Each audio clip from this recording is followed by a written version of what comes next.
The exchange student. Galactic University prided itself on being the most prestigious scientific institution in the Andromeda Milky Way Cooperative. For thousands of cycles, the brightest minds from across two galaxies had gathered in its hallowed halls to push the boundaries of knowledge. Today, however, was different. Today marked the arrival of the first human exchange student. The news had spread like wildfire through the campus. Whispers of Deathworlder echoed in the crystalline corridors as students from hundreds of species gathered in small clusters, discussing the implications. Humans were notorious throughout the galactic community, a species that evolved on a Class 12 death world, with biology so robust it defied conventional classification. Their planet, Earth, was considered uninhabitable by 98% of sentient species due to its crushing gravity, toxic atmosphere, extreme temperature variations, and virulent microbiome. Dr. Maya Chen stepped off the transport shuttle, her environmental suit discarded back on the ship once she confirmed the station's atmosphere was compatible with human physiology. At 5'7" and built with the compact musculature typical of her species, she appeared almost fragile compared to the massive tentacled Exorblaxians or the hulking exoskeletal Vrin. But appearances were deceiving, a fact the faculty of Galactic University's biology department was about to discover. Professor Zixnall, a tall, willowy being with iridescent skin and 4 arms, greeted Maya at the entrance to the Advanced Xenobiology Laboratory. 3 sets of compound eyes blinked in rapid succession, a sign of nervous excitement in Zixnall's species. Dr. Chen, welcome to Galactic University. We are most intrigued to have a human join our research cohort. I trust your journey was pleasant. The professor's voice had a melodic quality, translator implants converting the complex harmonic language into something Maya could understand. Thank you, Professor. The journey was fascinating. I particularly enjoy the gravitational slingshot around the binary neutron stars in the Cygnus sector. Maya replied with a warm smile, unaware that her casual mention of passing close to what most species considered a navigational death trap had caused several nearby students to emit pheromones of alarm. The laboratory was state-of-the-art, filled with equipment Maya had only read about in scientific journals. 37 students from 22 different species were already at their workstations. All activity ceased when Maya entered, compound eyes, sensory stalks, and optical clusters all turning to observe the human. Class. Professor Zixnall announced, I present Dr. Maya Chen of Earth, who will be joining our Advanced Xenobiology Research Cohort for the next academic cycle. Dr. Chen holds dual doctorates in comparative xenophysiology and biochemical engineering from the Sol System Science Academy. A low murmur of impressed chittering spread through the room. The Sol System Science Academy was well respected, even if its primary species was considered dangerously unpredictable. For this cycle's research project, the professor continued, you will work in teams of 4 to design and execute an original experiment demonstrating the adaptability of biological systems under stress. Dr. Chen will join Group 7 with Kakvarian, Lumox, and Erilin. Maya moved toward her assigned group, noting their reactions. Kakvarian, an insectoid being with gleaming chitin and delicate antennae, seemed curious but cautious. Lumox, a gelatinous entity contained within a hovering environmental sphere, pulsed with colors suggesting nervous excitement. Erilin, a furred humanoid with 6 eyes arranged in a circle around their head, made no attempt to hide their skepticism. I have reviewed your credentials, human, Erilin stated flatly as Maya approached.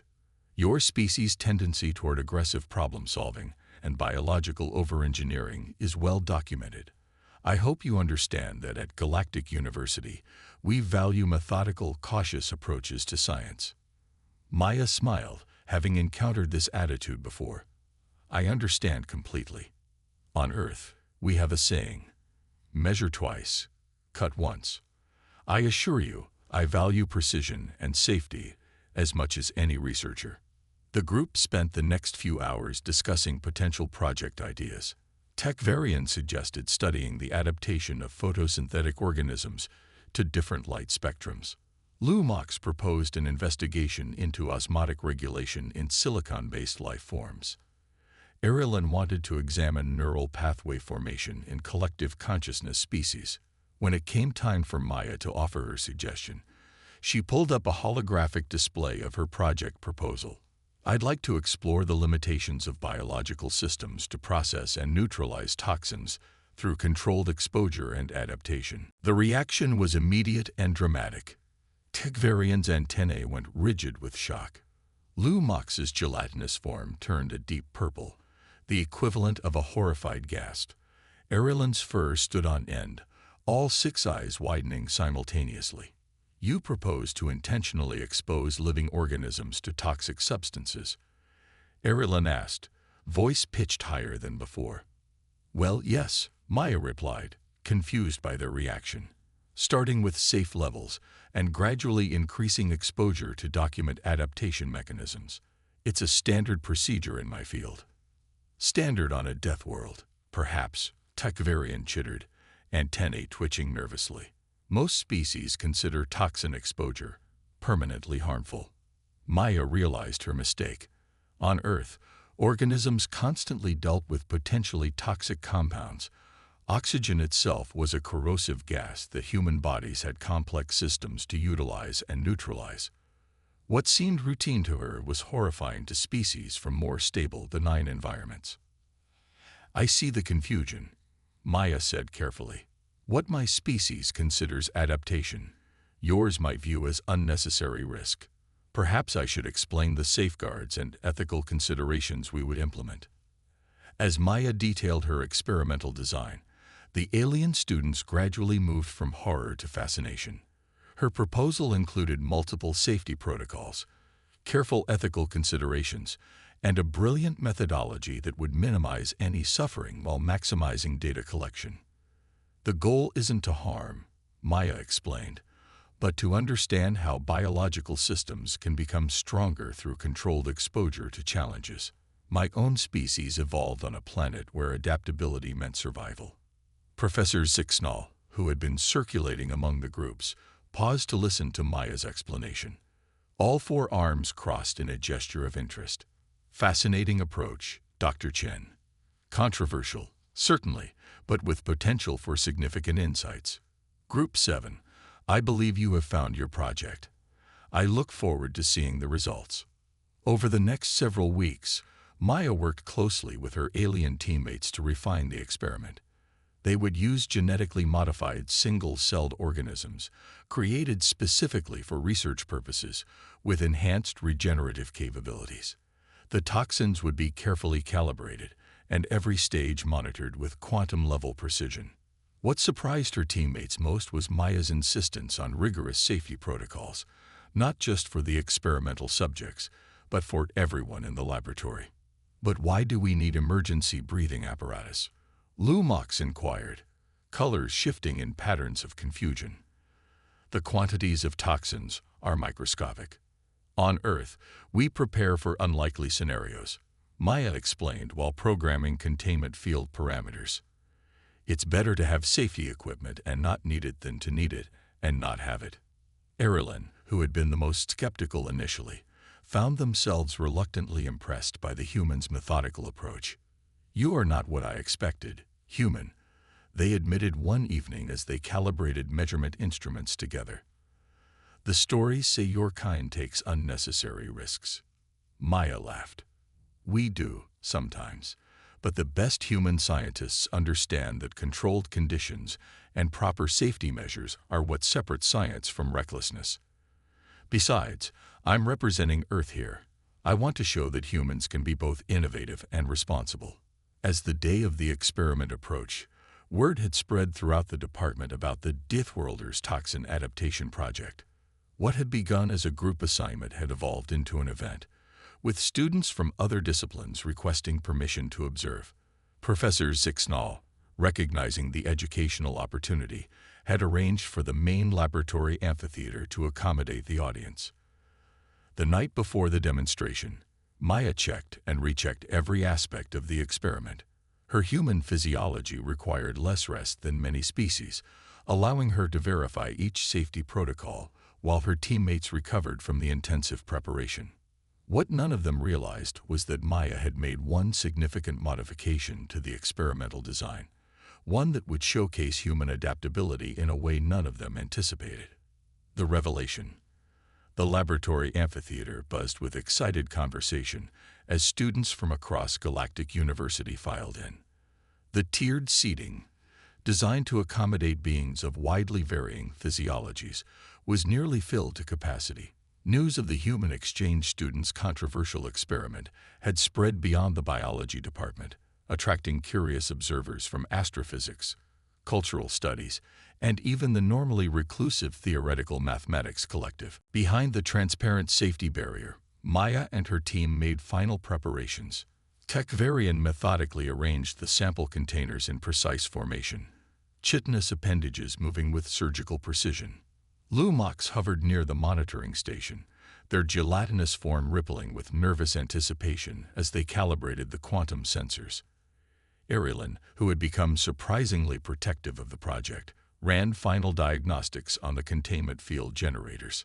Professor Zixnall entered the amphitheater, and the buzz of conversation subsided into expectant silence. The professor's iridescent skin shimmered under the laboratory lights as they approached the central podium.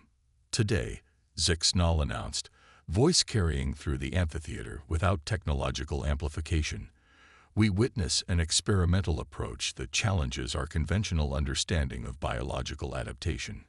Group 7, under the direction of our exchange student from Earth, will demonstrate how living systems respond to controlled toxic exposure. I remind all observers that multiple safety protocols are in place, and the experiment has received full approval from the Ethics Committee." Maya stepped forward, wearing the standard laboratory protection suit that all researchers used for potentially hazardous experiments. Her alien teammates noticed that she seemed unusually calm, even for a human who had consistently displayed remarkable composure. "Thank you all for your interest," Maya began. "Our experiment today explores how biological systems can adapt to environmental challenges through controlled exposure. We've prepared cultures of engineered single-celled organisms with enhanced regenerative capabilities to demonstrate this process." As Maya explained the experimental design, holographic displays showed the molecular structures of the test organisms and the compounds they would be exposed to. The audience leaned forward in fascination as she detailed how the team would introduce increasing concentrations of toxins while monitoring cellular responses in real time. The first phase involves exposure to a compound that inhibits energy production in most biological systems, Maya explained, gesturing to a sealed container of pale blue liquid. "We'll begin with a concentration of 1 part per million." Tekvarian carefully extracted a precisely measured amount of the compound and transferred it to the first test chamber. The audience watched the holographic displays as the organisms initially struggled, then began to adapt, developing pathways to neutralize the toxin. "Fascinating," Professor Zixnall commented, all 4 arms gesturing in excitement. "The adaptation rate exceeds theoretical models by 17%. The team proceeded through several phases, each introducing a different compound or increasing concentration. With each phase, the organisms demonstrated remarkable adaptability, developing new mechanisms to survive what should have been increasingly challenging conditions. For our final demonstration, Maya announced, we will explore adaptation to a compound that most species in the Galactic Cooperative classify as universally toxic, diluted hydrochloric acid with a pH of 4.5. A ripple of alarm spread through the audience. Even at that dilution, hydrochloric acid was considered dangerous for laboratory use by most species standards. The Safety Committee had approved its use only under the strictest containment protocols. As Maya prepared the final phase, a tremor ran through the station. Warning lights flashed, and the automated system announced, "Gravitational anomaly detected. Minor structural stress occurring in Sector 7. All personnel remain calm and maintain positions." Such anomalies were not uncommon near the spatial rift where Galactic University was located. The facility's stabilizers typically compensated within moments. However, this tremor continued longer than usual, and a second, stronger pulse followed. The impact jostled the laboratory. A support beam above the experimental area groaned, and before anyone could react, it cracked. Part of the ceiling collapsed directly over the containment area where Maya and her team were working. The automated safety systems activated instantly, force fields deploying to protect the audience. But Maya's team was inside the containment zone, separated from safety by the very barriers designed to protect others from their experiment. What happened next would be discussed in xenobiology circles for decades. Maya, seeing the danger to her teammates, moved with a speed that appeared impossible to the watching aliens. She pushed Kakvarian and Erilyn clear of the falling debris, then turned to Lumox, whose hovering environmental sphere was directly in the path of a massive section of ceiling. Without hesitation, Maya placed herself between the falling debris and Lumox. The impact knocked her to the floor, pinning her beneath the metal and composite materials. Worse, the containment vessels had ruptured, spilling their contents, including the diluted hydrochloric acid. Gasps of horror echoed through the amphitheater as the audience witnessed what they assumed was a death sentence for the human. In the chaos, no one immediately noticed that the emergency systems had malfunctioned. The ventilation that should have neutralized any chemical spill had failed. Professor Zixnall was frantically working to override the safety barriers to reach the trapped students, but the system was responding slowly, damaged by the gravitational anomaly. Then Maya moved. Despite being pinned under debris that would have crushed most species, despite being exposed to what many considered a lethal acid, the human pushed herself up. Her laboratory protection suit was torn, exposing her skin to the spilled compounds. Yet instead of displaying signs of distress, she appeared focused and determined. Reroute emergency power to the ventilation system. She called out to Professor Zixnall, her voice remarkably steady. I'll get everyone out. With a display of strength that confirmed every Deathworlder rumor, Maya lifted the debris that had trapped her. Her exposed skin showed redness where the acid had contacted it, but she seemed barely affected. She quickly checked on Lumox, confirming their environmental sphere was intact, then helped Havarian and Erilyn toward the emergency exit. By the time Professor Zixnall managed to lower the containment field, Maya had already ensured her teammates' safety and was using a laboratory fire suppression unit to neutralize the spilled chemicals, working methodically despite her injuries. The medical team arrived moments later, rushing to Maya with emergency treatment equipment designed for acid exposure. To their astonishment, the human waved them toward her teammates first. "I'm fine," she insisted. "Human skin has multiple layers and natural buffering capabilities. This level of acid exposure is painful but not dangerous for my species. Please check the others first." Later, in the medical bay, Maya's teammates gathered around her biode, while physicians marveled at her body's natural responses to the chemical exposure. "Your dermal layer already shows signs of regeneration," the chief medical officer noted, examining scans of Maya's arm. "And your blood chemistry adapted to neutralize the absorbed compounds without intervention. Remarkable." Kakvarian's antennae waved in what Maya had learned was an expression of deep respect. "You risked yourself to protect us. Why?" Maya shrugged, a very human gesture. "It wasn't a calculated decision. You were in danger, and I knew I could help." "But the acid," Lumox pulsed with colors of confusion and awe. "You were directly exposed to what we consider a highly corrosive substance. On Earth, our rainwater can sometimes reach that Fey level," Maya explained.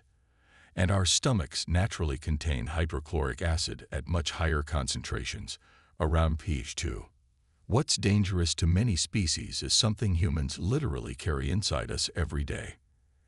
Erilyn, who had been quietly observing, finally spoke. "The experiment was never just about the test organisms adapting to toxins, was it? You were demonstrating something about humans all along." Maya smiled. "The best experiments teach us something unexpected. Yes, I wanted to show that what one species considers extreme, another might consider normal. Not to boast about human resilience, but to demonstrate that Deathworld is a relative term. Adaptability is the true universal strength. Professor Zixnall, who had entered during this conversation, made a gesture of deep respect with all four arms. Dr. Chen, the university board has reviewed today's events. Your experiment, while interrupted, proved its hypothesis more dramatically than anticipated. Moreover, your actions during the emergency exemplify the highest standards of Galactic University, protecting knowledge and life with equal dedication. In the weeks that followed, Maya became something of a celebrity on campus. Students from all departments sought her out, curious about the species that carried corrosive acid in their digestive systems and could breathe oxygen, a gas that would destroy the cellular structures of many species. What had begun as apprehension about a Deathworlder in their midst had transformed into fascination and respect. The most significant change, however, was in how Maya's teammates viewed both her and themselves. Working alongside a human had challenged their perceptions of biological limitations and adaptability. "I've been reconsidering my career path," Erilyn confided to Maya as they collaborated on the formal paper documenting their experiment.